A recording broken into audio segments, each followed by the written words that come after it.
think we're going to go ahead and start. Most of you know me. I am Mandy Atkinson, and I'm one of the Pediatric Hematology Oncology doctors here at Carilion. And I'm very excited about the presentation today because this was sort of born out of some frustration that I had over a case when I felt like a child should have been put into foster care or at least taken out of his home because he was falling through the cracks. And amazing things happen, and that didn't need to happen, and we'll get into that. So this was born out of frustration. I'm hoping to sort of mend some fences between healthcare workers and DSS today and help us to understand the other side of the fence. So I'm going to introduce my colleagues who are going to be speaking with me today. The first is Angela Wooten, who graduated from Radford University with a Bachelor in Science degree in social work and obtained her Master's in Arts and Liberal Studies from Hollins University. She now works as a Family Services Specialist at the Roanoke County Department of Social Services. She has vast experience and knowledge in areas from mental health to life skills counseling to child abuse and custody issues. I credit Angie for turning around the life of one of my patients, and I'm so thankful she's here today to share with us about the services provided as well as challenges and limitations placed on those working in the CPS world. And then my other colleague is Janet Belton, who has her Bachelor's of Arts in Sociology with a minor in History as well as a Master's in Arts in Human Services with focuses on addiction and recovery and counseling. She started her career in Augusta, Georgia, the Georgia Peach, and now works with Angie in the Roanoke County DSS. She's involved with several community boards in her spare time, and her current position is the Family Services Supervisor of Foster Care, which she's been doing since 2016. And she's going to be telling us just briefly about the current state of foster care, and I'm so happy she's able to join us as well. You guys, please stop me if you have any questions.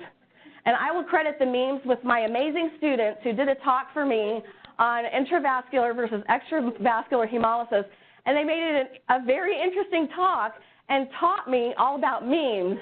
So I have several memes included in this talk, but I wasn't able to modify them like they know how to do. So we all have no disclosures. So this, again, was kind of born out of my own experience. Overall, there seems to be, in talking with nurses and hospitals and the physician, some adversarial relationships between healthcare providers and DSS CPS workers.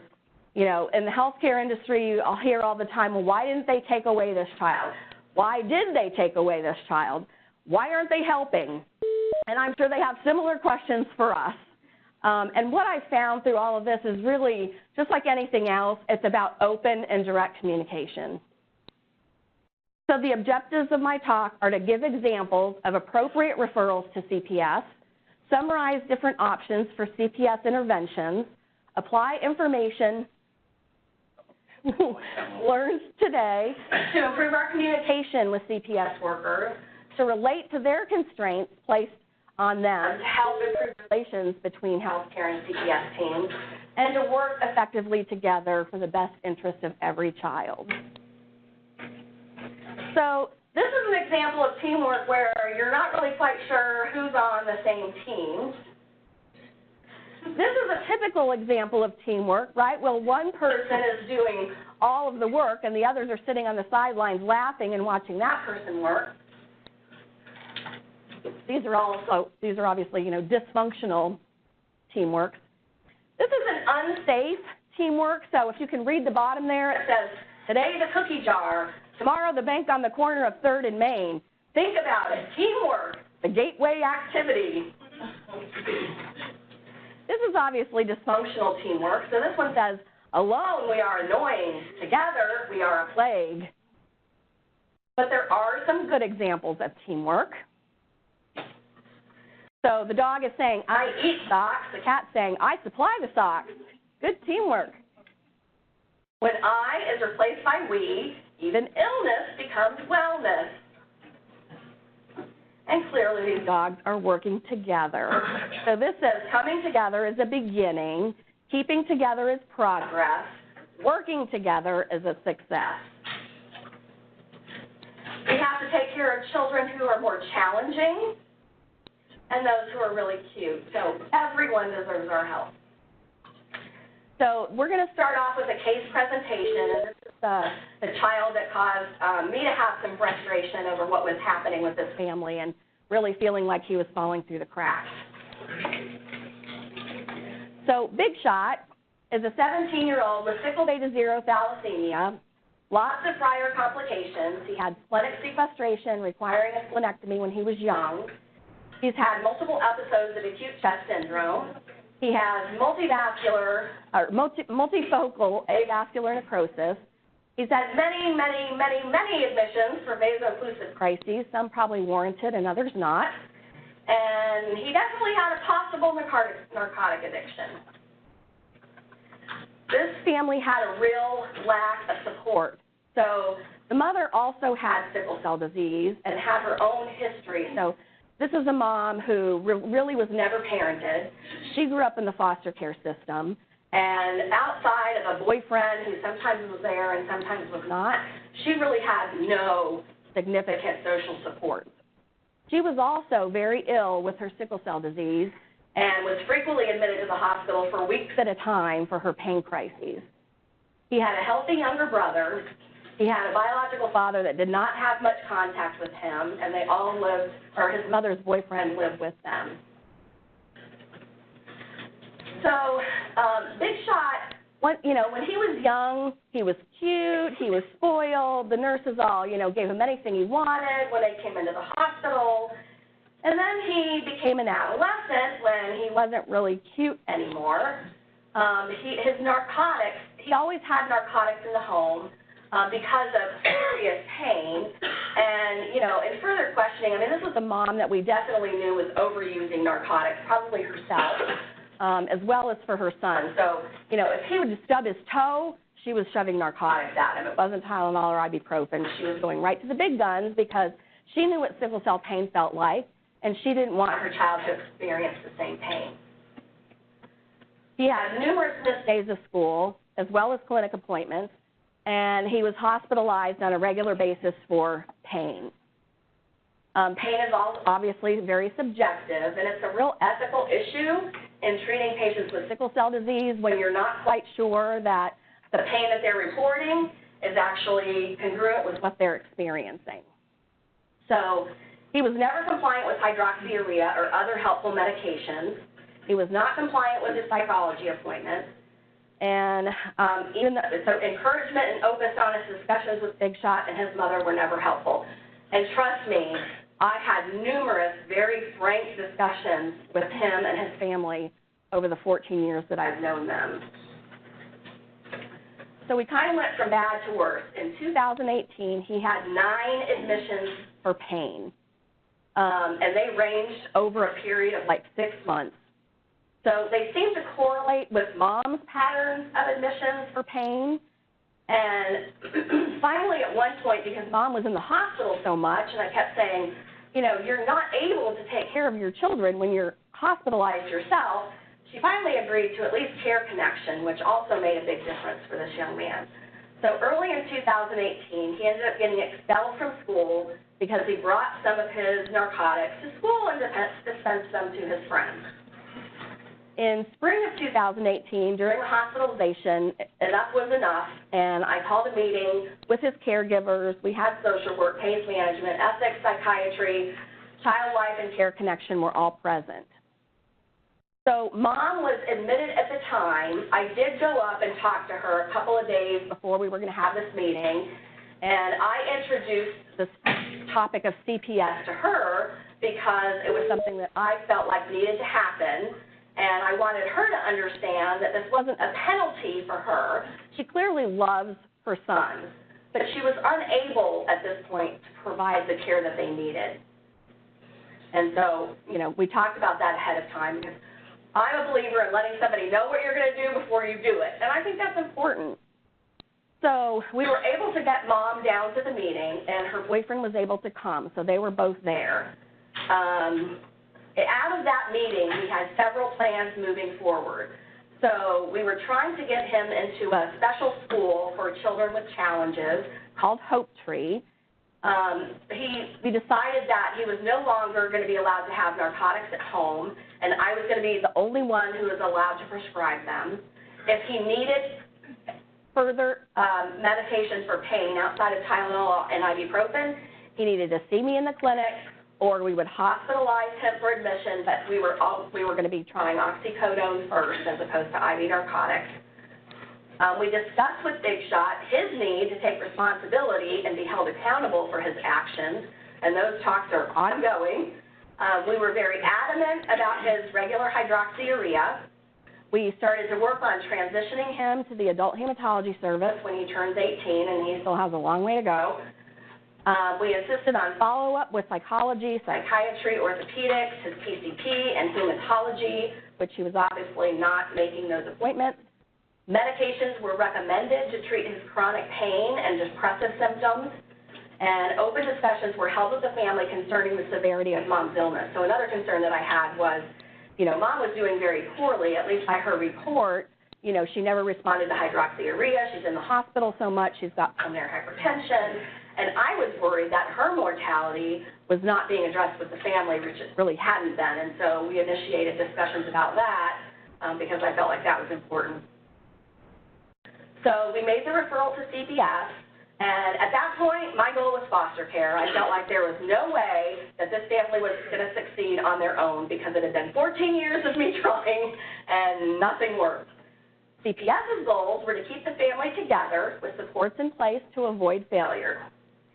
After a few months of emails, as he was continuing in his appointments, and then communication kind of stopped, and I wasn't quite sure what was going on with him.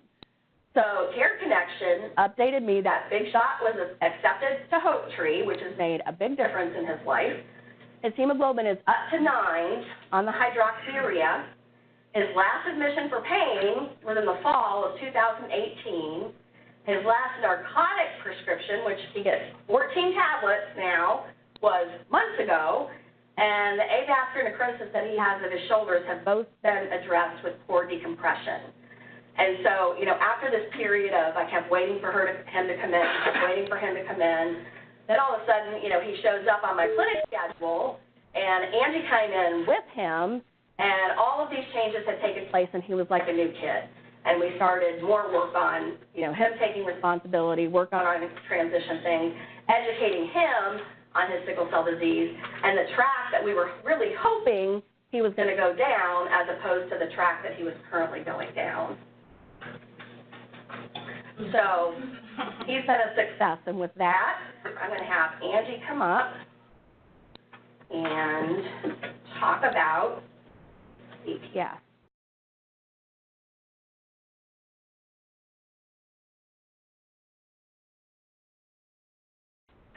As she said, I'm Angie Wooten. I've worked with Roanoke County Department of Social Services now for about 22 years. It'll be 23 in this summer. So I feel pretty proud about that I'm here and I'm functioning somewhat. It's not been easy, but and it's not for everybody. And so I do want to say thank you to Dr. Atkinson for allowing us to be here today, because I, too, get very frustrated with the things that we do and how we have to do them in the system that we work in. So you are not alone in your frustration with CPS. We sometimes are called a lot of things, and it's not always good things. And it's unfortunate when it's other professionals that are really frustrated with us. So we do want to bridge that gap, and we do want to work as a team, as you said. So just a couple of things here, too. CPS ongoing, I want to kind of explain that just a bit, because I did take over in, I think, July of 2018. I think I'm not supposed to say maybe summer. Okay, I don't know if we're supposed to use dates, but summer of 2018. Took over with the family after Dr. Atkinson called in a complaint and made numerous calls and sent numerous emails. And so I was warned to wear garlic around my neck, that this woman was a vampire, and that she was using the F word, foster care, the worst word you could ever use in our language. So no, just kidding. We were not upset with Dr. Atkinson, but I definitely knew that I had to be on my game, and that's a good thing. So as she said, we did get to know each other quite well, and it worked out beautifully. But ongoing, just to explain a little bit about what I do, Once the call of concern comes in, our investigative team takes over. And so they assess, we determine whether it's valid, and I'll get into some of that as I go through my presentation, but we determine whether it's a valid complaint or not, and if it is, it can take a couple different tracks, and again, I'll get into that as well.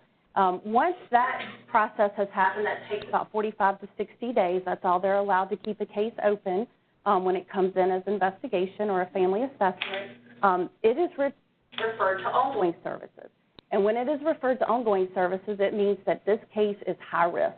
It's either moderate or high risk. This child or children have the potential of coming out of the home because there is risk of harm, the family is not doing well, and the family needs support and services. So we immediately start to offer services. We always assess for safety. So what we did right off the bat, knowing that this kid was missing, and when he said missing appointments, he truly was missing a number of appointments. Mom was in and out of the hospital so much during the time that I had it, we almost could not honestly provide services. It got to a point, and I do not want to, rose-colored glasses here, I do not want to let any of you believe that there were not times during the life of this case that I did not have discussions with my supervisor about pulling this kid still out of the home. However, we were able to make a referral to what we call the Family Assessment and Planning Team, and we could speak hours on some of these things, so I will just try to give you a little quick overview.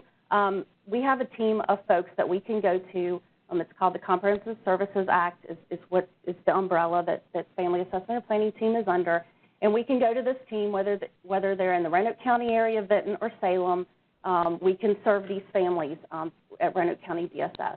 And there's money tied to this. So, of course, whenever there's money tied to that, we can make things happen.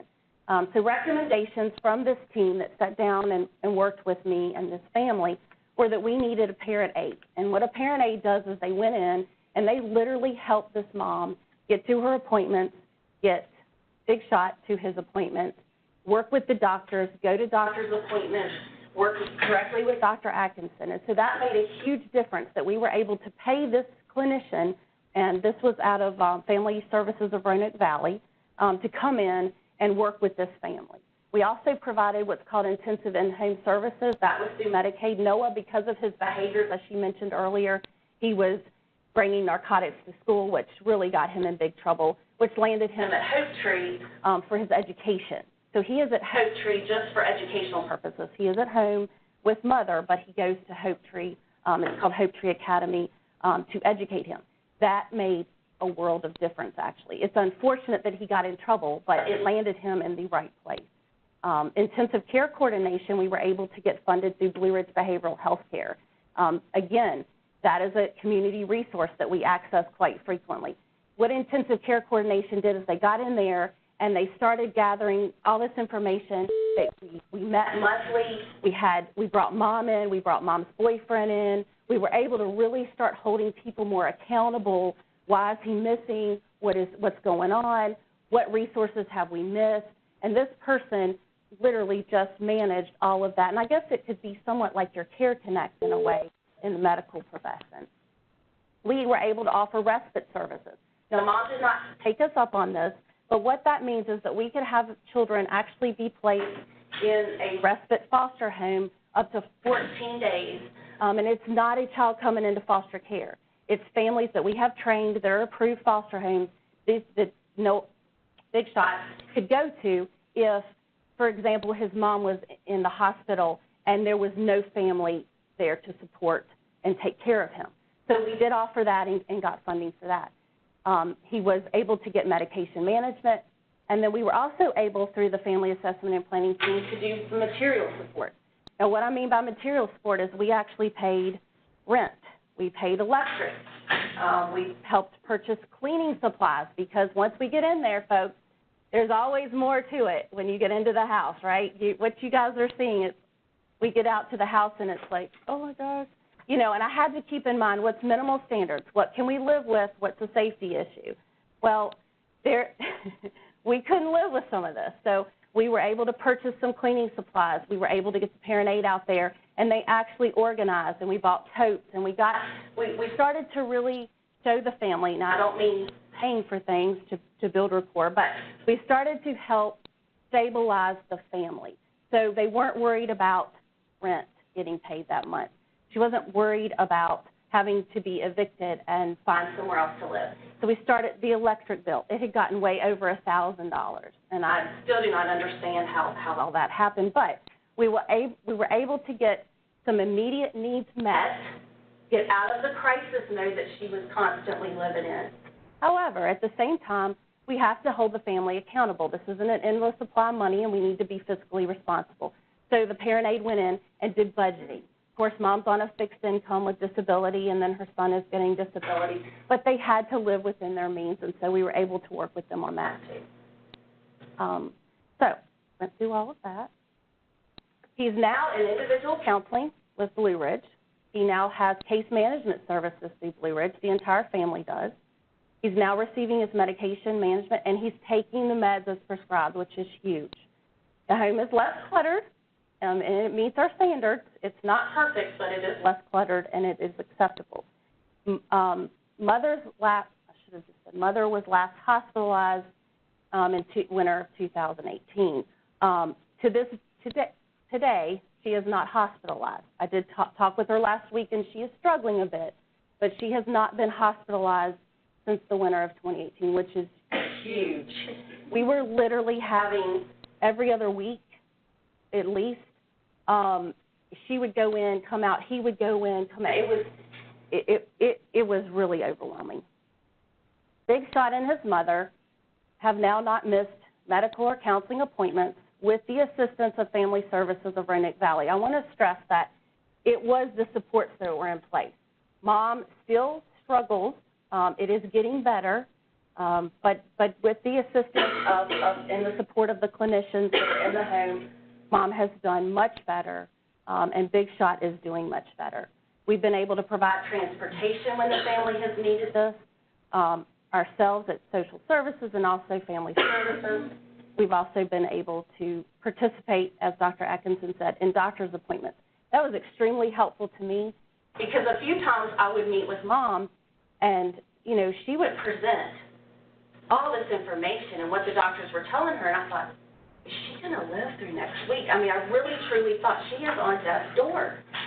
Family Services took her to one of her appointments, and the doctor had actually said, I think it would be a good idea for you to get your affairs in order. So, you know, there was a lot of frustration, but we kept thinking, not to be rude about it, but thinking, is she dying? Is she not? I mean, there was just a lot of, I don't want to say misinformation, but I'm sure the disorder and what she has and all of that is very complicated. And you know, you will see her some days, and I'm waiting the next day for her to be in the hospital because she presents to be in such pain. We were able to get Big Shot into our independent living group, which is primarily for our foster children, but that means one time a month. As Dr. Atkinson had spoke about, we really are trying to get Big Shot, held him more accountable. He is 16. He is very spoiled and lazy, very lazy. And so we are really trying to get him to be more accepting of his disease and what he needs to do to advocate for himself when he gets to be 18 and no longer in the pediatric unit. Big Shot is working on completing a life skills assessment, which I think will be really helpful. He can work with that with his counselors and his other service providers. Mother's boyfriend has now really, I will say, stepped up a bit more. He was granted temporary joint custody through the courts and able to assist him in providing consent for services while Mom's hospitalized. What we were noticing was I would get all this set up. We would go to have Big Shot at the appointment, and Mom was hospitalized. Without Mom, you can't consent to the services. So we were able to get the boyfriend on board, doing much better with that, not perfect, but better. So the family has remained intact. Services offered have prevented the child from foster care placement. So what do we do? Before I do that, I do want to just take a minute. This month is Child Abuse Prevention Awareness Month, and so we have some statistics I think would be just helpful for you to know. Every 13 days, a child dies as a result of abuse neglect. Every 69 minutes, one child drops out of school. Every day, 13 children receive services from the Virginia Child Advocacy Center. Every 29 minutes, a child in Virginia becomes homeless. Every 81 minutes, a child is abused or neglected in Virginia. Every 135 minutes, a child is served by a CASA volunteer, and every 5 minutes, a child is born in Virginia. Currently, 5,322 children are in foster care in Virginia. 49% of that were due to neglect. So just some statistics to kind of give you a frame of reference there. So what do? When we get the call of concern, we have to respond to a valid report. We have so many days, so many hours to respond to certain situations based on how serious the call of concern is. We always assess for child safety. Every time we're meeting with the family, you better be assessing for safety. We try to safely maintain the family unit at all costs. We seek to strengthen families, prevent the re-abuse of children by providing resources, training, support to assist families, and to protect their children. So just a few little things. What we're seeing mostly with these calls of concern, substance abuse, mental health issues, and domestic violence. Definitely seeing more domestic violence. I would say right now I have about 18 cases, and 90% of that has, and that is not an exaggeration, 90% of that right now has domestic violence. So I'm seeing, unfortunately, more of that. So what we do when we go out is we conduct interviews. And that's, when I say we, it's when the investigator goes out. They conduct the interviews. They always need to interview and see the child that is alleged to be the victim. Siblings have to interview the siblings, the parents, the alleged abuser. We need to observe the home. We need to observe the site of the incident. We need to observe parent-child interaction. Collaterals, we want to talk with the reporter. We want to talk with other professionals, law enforcement, and anyone else. Could be a family member, a neighbor, someone that we can gather information from. And we do request records, lots of times from the clinics, the doctors, the hospitals. One thing I do want to say, and we'll talk a little bit about this again, but if you have concerns, if you get frustrated that we're not taking it as a valid complaint or you feel you've called already, please call. Regardless of whether you think it's a valid concern, regardless of whether you think we're going to even do our jobs and do anything about it, please call. Because what I've heard before when we're staffing cases is we might get a call from a neighbor, and there might be a great deal of concerns, and it may just not quite meet that the validity. We may not be able to consider it a valid report. What I've heard folks say, right, wrong, good, or bad, is, well, you know what? We've not got any calls from the pediatricians. They're taking it to the doctor. The doctors don't seem concerned. Now, again, you're seeing them for a brief period of time. But if something does come up, if something is alarming, please call, because even if we can't take it as a complaint, it doesn't meet criteria, at least it's a paper trail that we could look back and say, hey, wait a minute, maybe there is something to this. And Angie, can you mention, I think you have it in a further slide, but it really should be a physician, correct? And well, the social worker can call in the complaint, okay, if you're a nurse or whomever, as long as they make it clear that the doctor, this is what the doctor is reporting, and I will talk to you about who we can share information with and all that in just a bit. But yes, I mean, what helped, and I'm going to be honest, with you being persistent, it helped quite a bit.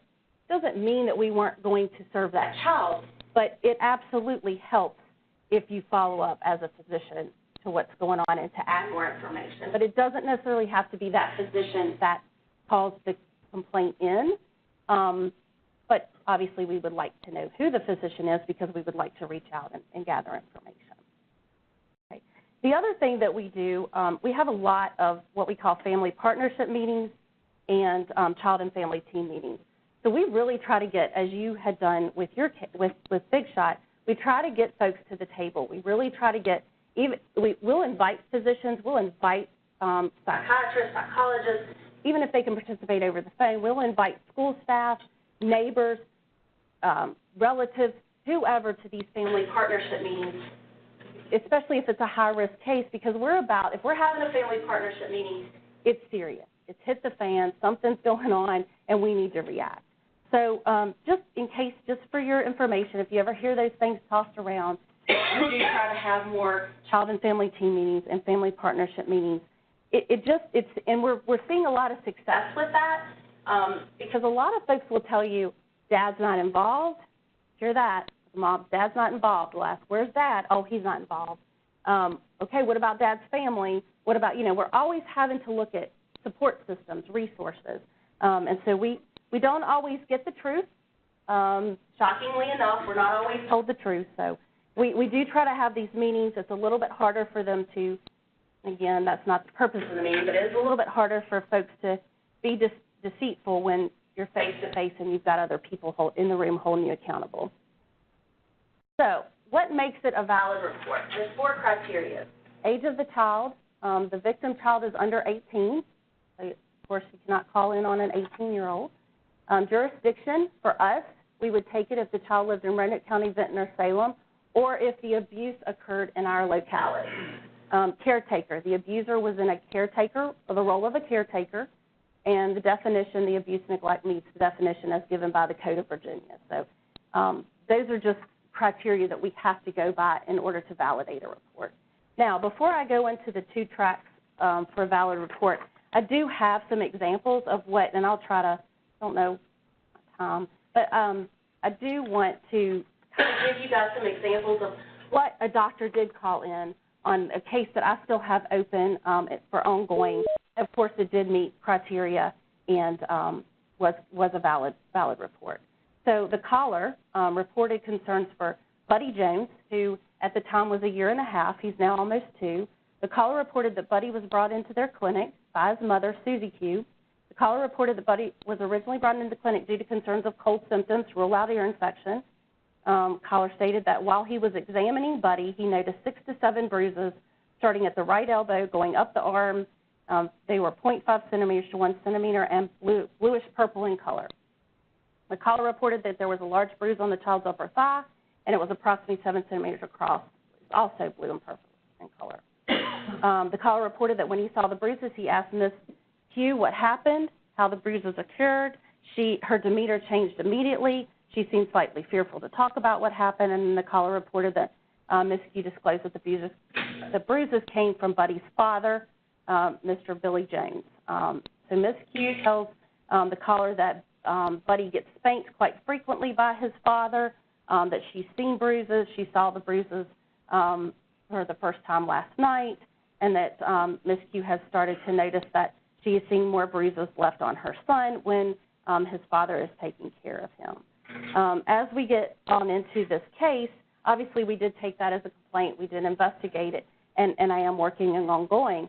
Interestingly enough, what we learned was that this family had a unique arrangement. Mom and Dad were not married, but Dad did have a wife, and they were all 3 residing together. So it got really interesting. But however, we were able to get out there, assess the situation, and provide a safe arrangement for Buddy. But that is something that was valid. Obviously, it was a bruise, it was marks, and they were non-accidental. So that's just an example of what we've had recently called in by a doctor. All right, so there's 2 tracks for valid reports. In Virginia, it allows for 2 tracks. So you can either have an investigation or a family assessment. So you might hear some of this when you're working with families. So if it's an investigation, we have to prove, we have to say it's either founded or unfounded. That yes, this occurred by preponderance of the evidence, this occurred. And then that if folks have a founding, that goes into the central registry for either 18 years, 7 years, 3 years, based on how bad and severity of the finding. Family assessment is the second track. We take more of a strengths-based kind of perspective on that. What are the needs of the family? What can be initiated to assist the family? What are the holes in the family structure? So we do try to take more of these reports as a family assessment.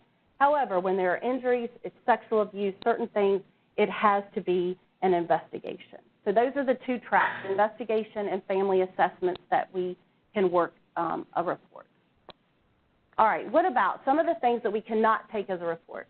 children without proper immunizations, not in a car seat, educational neglect, head lice, living in poverty, mental abuse without demonstrated dysfunction, substance abuse and caretakers without there's some kind of impact on the child that we can see, and domestic violence unless the child is present and is injured or there's a threat of injury.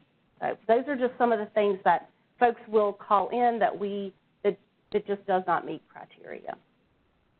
All right, so just real quickly, there are certain constraints that are placed on us, and I think this might be helpful when, if you feel yourself getting frustrated with our system, as many do, there are certain things we have to prove before we can just jump into the court systems or remove a child. First and foremost, what we try to do before we access the court system when we're working with a family is there are times where if we feel that it's necessary, we can do what's called a safety plan. And it's just one sheet of paper. You probably see that sometimes in your work with families. We have the authority or the right, with the parent's permission, to place a child, the parent will place, with a relative, with a neighbor, with a family friend, and we can do that through a safety plan without necessarily having to go the route of the court. Unfortunately, if that is not successful, if that is not something that we can do, obviously we have to go the route of what we call a protective order or emergency removal order. So what I want to talk about right now is the constraints that are placed on us. Rules of evidence in the courtroom are introduced. It's intended to ensure that the court's decision is based, and I don't know if I missed that slide, sorry guys, there we go. Rules of evidence. So we can't just go in and expect the court to believe everything that we're saying. The burden is on us to prove. There's hearsay, there's objections, the parents have counsel, which they have a right to. The court ultimately has the final decision. So it is not as simple as this child needs to be removed or this child needs a protective order. In order for us to do any type of protective order or emergency removal order, the first thing we must prove is abuse neglect. So when we take this to our attorney, the first thing she says to us is, can you prove abuse or neglect? And so in a protective order situation, would the child be subject to imminent threat to their life or health? And we go through these steps in order to determine whether or not we can file a protective order. The same goes with an emergency removal order. Now, with an emergency removal, what's different is that there really is no less drastic alternative. We can't even use a protective order to keep this child or children safe in their home. So, again, something we have to prove. It is fought very, very hard in the courtroom. But, again, if we're doing our job and everyone's doing their part, this child will be safe. All right, just real quickly, too, confidentiality. So if you're making a formal complaint to CPS, the local agency is required, excuse me, that's the wrong one, sorry, ahead of myself, sorry guys. Each request for an act of disclosure must be individually evaluated. So, for example, if a physician calls in, there's two steps to this process. The first is we've got to consider whether or not disclosure of the information is in the best interest of the child. Second, we have to determine whether or not the party requesting the information has a legitimate interest. So if a physician has called in a complaint, or the social worker or the nurse, whomever, the physician is allowed to get information and for us to share information. It cannot be the social worker that calls in for that. It cannot just be someone from the facility. It needs to be the physician himself or herself. And yes, we can release that information because that physician has a legitimate interest in that child's well-being. Yes? Is that emphasis primarily on us? Because you guys are very busy. I mean, everybody's very busy, but like if we want follow-up, we need to be contacting you. Well, and I will tell you in the next slide too, yes, we have to follow up. We have to let folks know there's certain things we have to do on our end too. However, I would absolutely encourage, just like you did, call, follow up, send an email. You know, make sure that we know you're around, you haven't forgotten, you want some information, you want to know what's going on with this family. So when you make a formal complaint to the office, to CPS, whether that's through our hotline or however, if its report is determined to be invalid, then we must inform the complainant while we do not have the authority to take action. Now, of course, if it's anonymous, we cannot inform someone anonymous. If a report is validated, when a family assessment is completed, and that should say the Child Protective Services worker shall notify the complainant that it has been taken, it has been assessed, and necessary action has been taken. And a lot of times our CPS supervisor will be the one to send those letters out. So, resources. There's a lot of resources here. I've just went ahead and added a bunch to the slide that we use. We use CHIP a lot. We use infant and toddler connection quite a bit, healthy families. You guys, Carilion's involved in the Mother Up program, overcoming substance use disorder. I've also provided Roanoke Valley Hope Initiative. We send a lot of referrals there for substance abuse treatment, Bradley Free Clinic, Blue Ridge Behavioral Health Care. Something important to note, they have crisis services. So does Intercept. There's 24-hour crisis services. So if you have an adolescent and a family in your clinic, there are crisis services that you can give them numbers to right then and there that they can access help. Family Services of the Roanoke Valley, which we use for Big Shot, very helpful. TAP, Domestic Violence, and TAP's Head Start program. I mentioned briefly about the Children's Services Act. I just wanted to in the beginning of the presentation, I just wanted to have that up there for you because it does explain, there are ways to get services outside of the family having Medicaid. Sometimes Medicaid will not pay for all the services that this family may need. So there is a way to get that family services. Now, obviously, they have to be connected with an agency, but just so that you have that information that there is help out there. I think sometimes it's just needing to get the word out and needing to get the resources available to people. I love the office. I'm optimistic because every day I get a little more desperate, and that is the truth. I mean, we all feel a lot of desperation in this line of work. You guys are going to see a whole lot more than the bad stuff sometimes right when it comes in than thankfully I do. We see our share, but especially I always feel for the emergency department and what they see. So again, it's not always going to feel good when we're working together. You may not always agree with what we're doing. We may not always understand what you're doing, but I would encourage you, if you don't get anything out of this presentation, is that please don't hesitate to follow up and reach out. And it's okay to put a bit of pressure on us. I mean, I think there's a way to do that. I think Dr. Atkinson did a fabulous job screaming out for help, even though it was like that her name was all over the interview. But I mean, she did. She really did a fabulous job. And it was sincere, even though she was using the F word. It was sincere. Even though she was saying foster care, we understood her desperation. We understood why she was reaching out to us, and while we couldn't necessarily do what she thought was best, we were able to work within what our system allowed us to, and it really worked well. And just real quickly to let you know kind of how he's doing right now today, as I said, he's doing very well. The surgery for the shoulders went very well. He said he could tell a difference. He will still try to act like the pain is really a 7 when it's a 3. But I'll tell you, the clinicians that have been working with him have done a really good job challenging that and challenging Mom not to buy into that. And so, now, Mom, we had the hardest time getting Mom to come on board and trust us. Now she's in tears because we're getting ready to transition out possibly in June.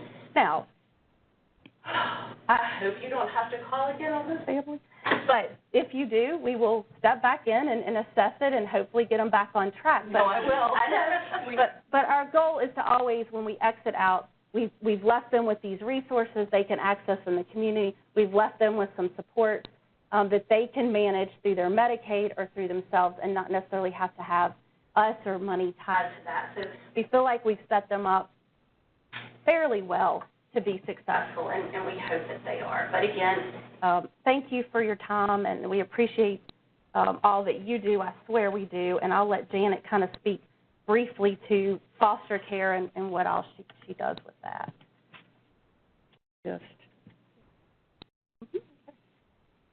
Okay.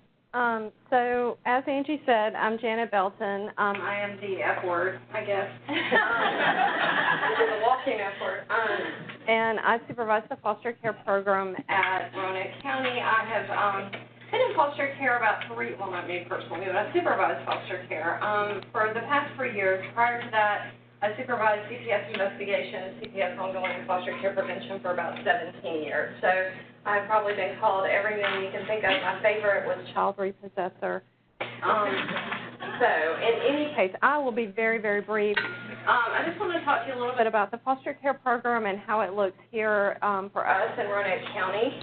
Right now we have around 107 children in foster care.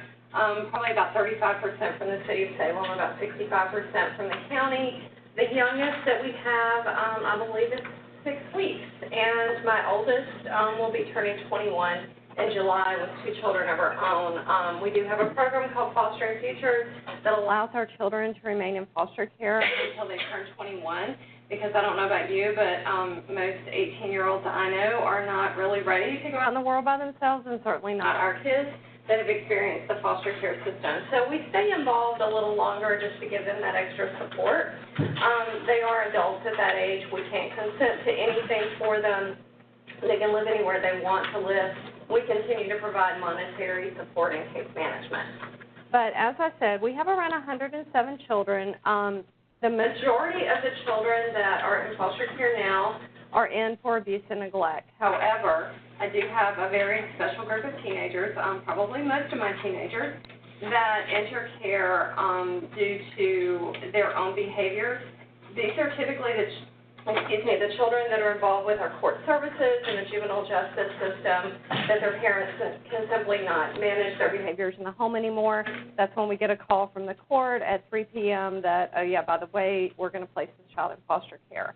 And we find ourselves driving to Richmond at midnight to find a place for this child to live. So we do have them also. Most of the families that we get involved with are typically, there's some type of substance abuse. I would say probably 75% of my children that are in care right now involve substance use. Probably 80% of those are still opiates. But we have lately seen a really frightening surge in parents that are using methamphetamines. That's making a very big comeback at very high levels. So that presents its own challenges. And for us, we get the frustration of, why are you returning this child? And simply put, the Code of Virginia requires us to work a return home goal for every child that enters foster care, except under certain circumstances, such as if that parent had their rights involuntarily terminated on another child, or had caused severe physical or sexual abuse to a child, or death of a child. Otherwise, we're required to work that return home goal. So just to give you an idea, when a child enters foster care, the federal government requires us to attempt to have that child out of foster care within 12 months. So that sounds like a long time. It's not. Our kids are in care for a reason.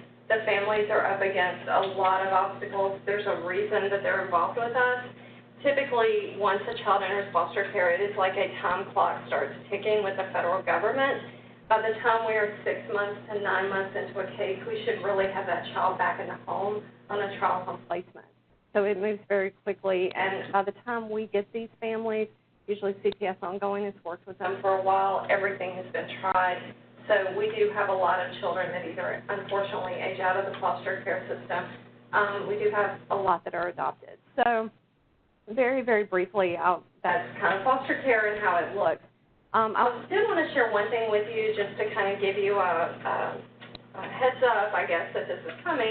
But the state of Virginia, along with every other state in the country, has noticed that our children in foster care are prescribed psychotropic medications at a much higher rate than the general population, usually at about a 35 to 40% higher rate by most statistics. Of the children that are in foster care right now, around 59% have been prescribed a psychotropic medication within the last 3 months, and 60% have been prescribed 2 or more. And unfortunately, that doesn't always get the monitoring that it needs. There's just simply a lack of psychiatrists, especially here in the Roanoke Valley. So the state of Virginia is going to start requiring us to ask a lot more questions regarding those prescriptions, which is really frightening to us because we really don't understand them and how they work. So a lot of it is going to involve education on our part with our workers as well as our foster parents that these children, the vast majority, if not all of them, have experienced trauma, and that looks very different than children that have not experienced trauma, and that's when we start seeing a lot of the behaviors. So that is coming. The state of Virginia has made that a priority for the foster care system within the coming year. So we're all going to be receiving additional education on that. But that is it for foster care. Very, very briefly, just to tell you what we do. As Angie said, if you have any questions, please always call. There is someone on call 24 hours a day, 7 days a week, every day of the year. Someone is always available. There's 4 child welfare supervisors. You can usually find one of us somewhere in the office. I will say, hats off to Dr. Atkinson.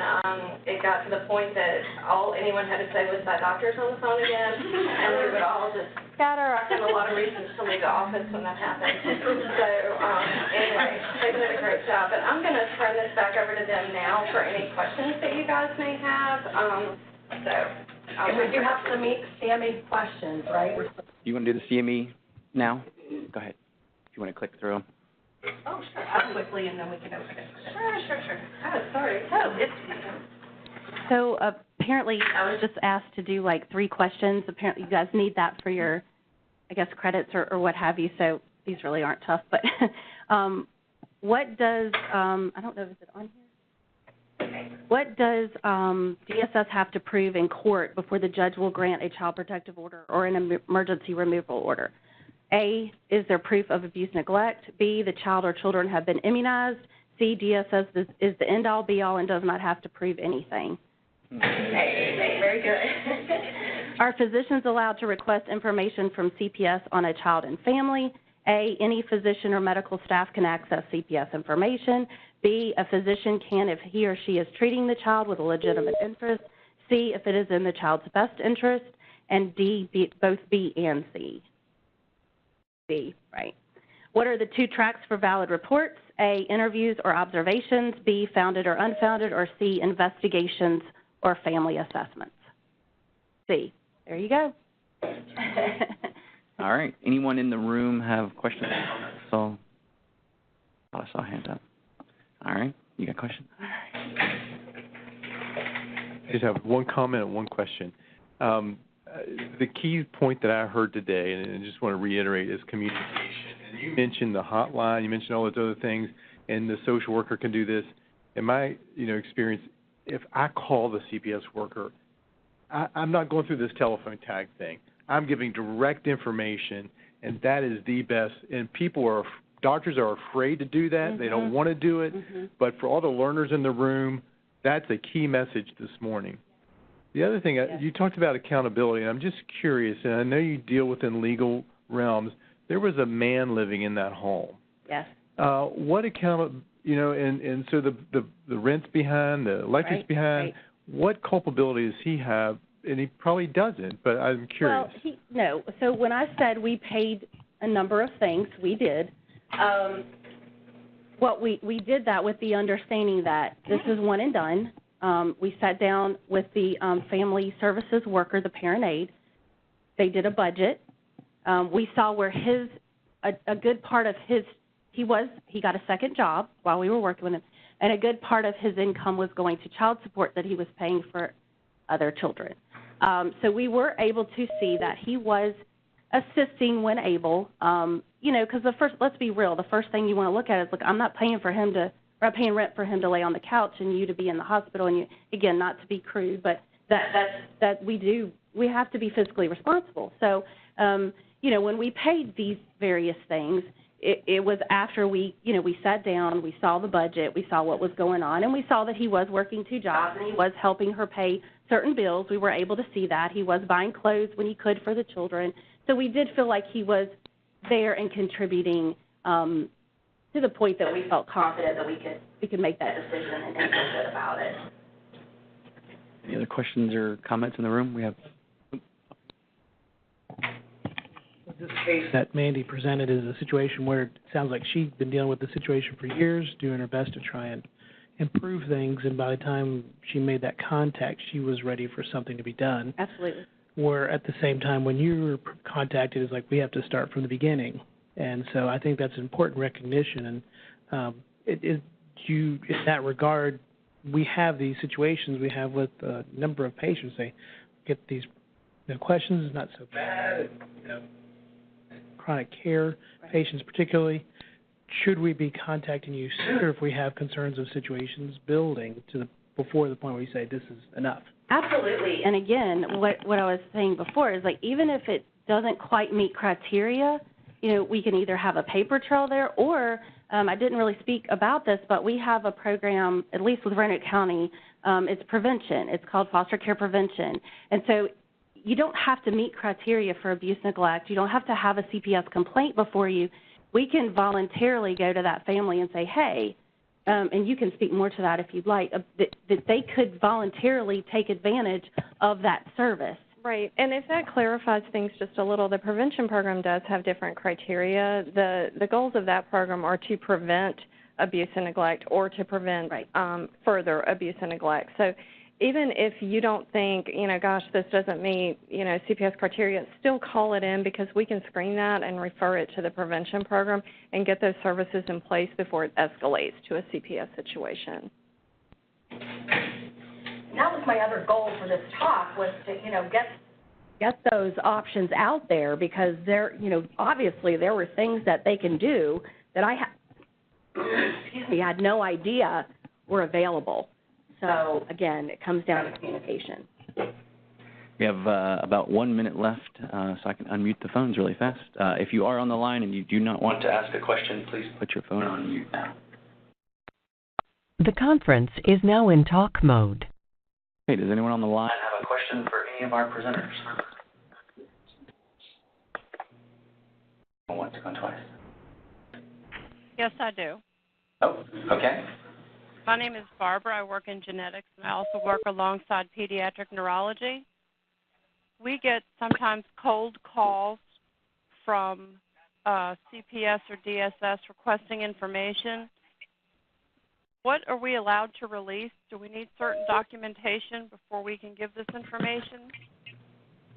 I'll answer what I know, and then Janet can chime in, because she's much more of the expert. But okay. If it is a current investigation, an open CPS case, whether it's family assessment or investigation, yes, our policy allows us, the code allows us to have any and all information from the hospital that we request regarding that abuse and neglect. And I'll let Janet. When it is in a situation that it is not an investigation, that the CPS investigator is working on the valid report, for instance, if it is a CPS ongoing case, then that would require consent from the legal guardian. For foster care, we are the legal guardian, so we would sign consent for that. So what would probably be helpful if you have some questions is it's okay to ask, look, is this an investigation? Is this an assessment? I mean, how are you involved? And if I'm saying to you I'm involved through CPS ongoing, you need a release. If they're saying, hey, I've got an open CPS investigation on this family, then you absolutely are covered, and you can give them any information. That's most of the time. Okay. Thank you for that question. Any other questions or comments on the line? Okay. Thank you all very much. Thank you.